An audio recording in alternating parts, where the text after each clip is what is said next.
मुंबई का हॉस्टल, वो कमरा नंबर 309, फुल कहानी मुंबई, वो शहर जो कभी सोता नहीं। लेकिन इस शहर के एक कोने में एक ऐसा हॉस्टल था जहां रातें कभी खत्म नहीं होती थीं। उस हॉस्टल का नाम था सेंट मैरिज गर्ल्स हॉस्टल। दिखने में बिल्कुल सामान्य, लेकिन उसके पुराने हिस्से में एक कमरा था जिसे सालों से बंद रखा गया था, रूम नंबर 309। कहा जाता था कि उस कमरे से रात में किसी लड़की की हंसी की आवाज आती है।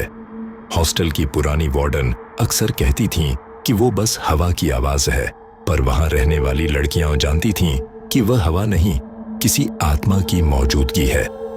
दिल्ली से मुंबई पढ़ने आई रिया शर्मा के लिए ये सब बातें बस कहानियां आई थीं। उसने कभी भूत प्रेत पर भरोसा नहीं किया था।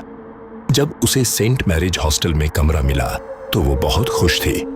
नई जगह, नया माहौल और ढेर सारी उम्मीदें। रिया की रूममेट थी सोनल, चुलबुली, बातूनी और थोड़ी अजीब सी लड़की। उसने रिया का स्वागत किया और हंसते हुए कहा, बस ध्यान रखना, रात को 3 बजे के बाद हॉस्टल में मत घूमना। रिया ने हंसते हुए पूछा, क्यों, तब क्या होता है? सोनल बोली, बस तब कोई और भी जागता है यहाँ, जिसे सोना पसंद नहीं। रिया ने मजाक समझकर बात टाल दी। पहली रात हॉस्टल में ठीक गुजरी, लेकिन दूसरी रात जब लाइट चली गई तो माहौल अजीब हो गया। बाकी लड़कियां अपने कमरों में थीं, पर रिया को ऐसा लगा जैसे कोई उसके कमरे के बाहर धीरे धीरे चल रहा हो। कदमों की हल्की आवाज, ठप ठप ठप। उसने झांक कर देखा, लेकिन वहां कोई नहीं था। वापस कमरे में लौटी तो दरवाजे के पीछे दीवार पर कुछ लिखा था, 309 मत जाना। उसका दिल धड़क उठा। उसने सोनल को जगाया, पर जब वो उठी तो दीवार पर कुछ नहीं था, जैसे वो सब बस रिया का वहम था। अगले दिन रिया ने हॉस्टल के कॉमन रूम में एक पुरानी फोटो देखी, बैच ऑफ 1999। 10 लड़कियों की तस्वीर थी, लेकिन एक लड़की का चेहरा खुरचा हुआ था।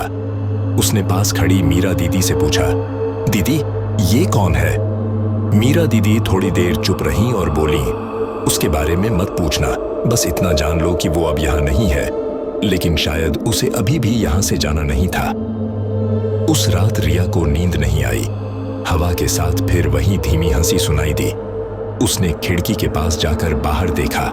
कॉरिडोर के अंत में एक परछाई खड़ी थी, लंबी बालों वाली लड़की, सफेद कपड़ों में।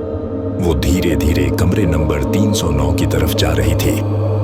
रिया डर के मारे कमरे का दरवाजा बंद कर लेती है, लेकिन सुबह तक वो सोचती रहती है कि आखिर उस कमरे में है क्या। अगले दिन कॉलेज से लौटते वक्त सोनल ने कहा, आज एक जगह दिखाती हूँ। दोनों हॉस्टल के पुराने हिस्से में चली गई। वहां धूल, जाले और सन्नाटा था। रिया ने पूछा, क्या यहाँ कोई आता है? सोनल बोली, नहीं, बस कभी कभी। ये हिस्सा तब से बंद है जब से एक लड़की ने यहाँ खुदकुशी की थी। रिया ने पूछा, क्या वो रूम नंबर 309 में थी? सोनल ने धीरे से सिर हिलाया। हाँ। रिया ने कहा, चल अंदर चलते हैं। सोनल ने मना किया, पर रिया ने दरवाजा धक्का देकर खोल दिया। अंदर धूल भरा कमरा था, टूटी खिड़कियां, बिखरे कागज और एक पुराना कैसेट प्लेयर पड़ा था। उस पर लिखा था, batch of 1999, hostel song recording. Riya ने जिज्ञासा में टेप चलाया।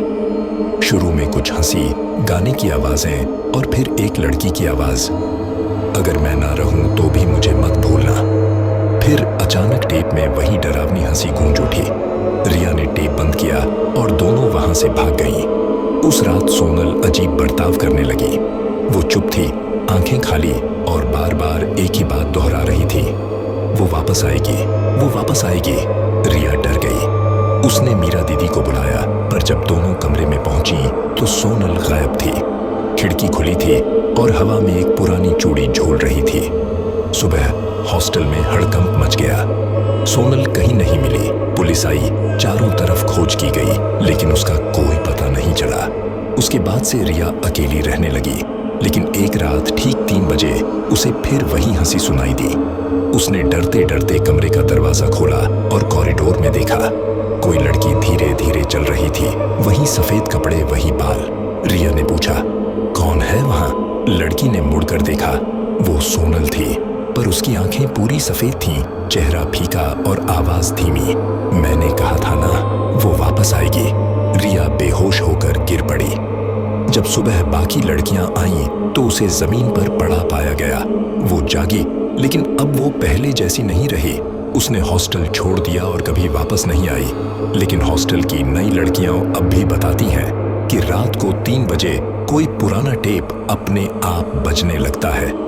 उसमें किसी लड़की की हंसी और वही आखिरी लाइन सुनाई देती है, अगर मैं ना रहूं तो भी मुझे मत भूलना। और उसके बाद हवा में वो धीमी फुसफुसाहट, कमरा नंबर 309। क्या तुम यकीन करते हो कि ये सब सिर्फ एक कहानी है?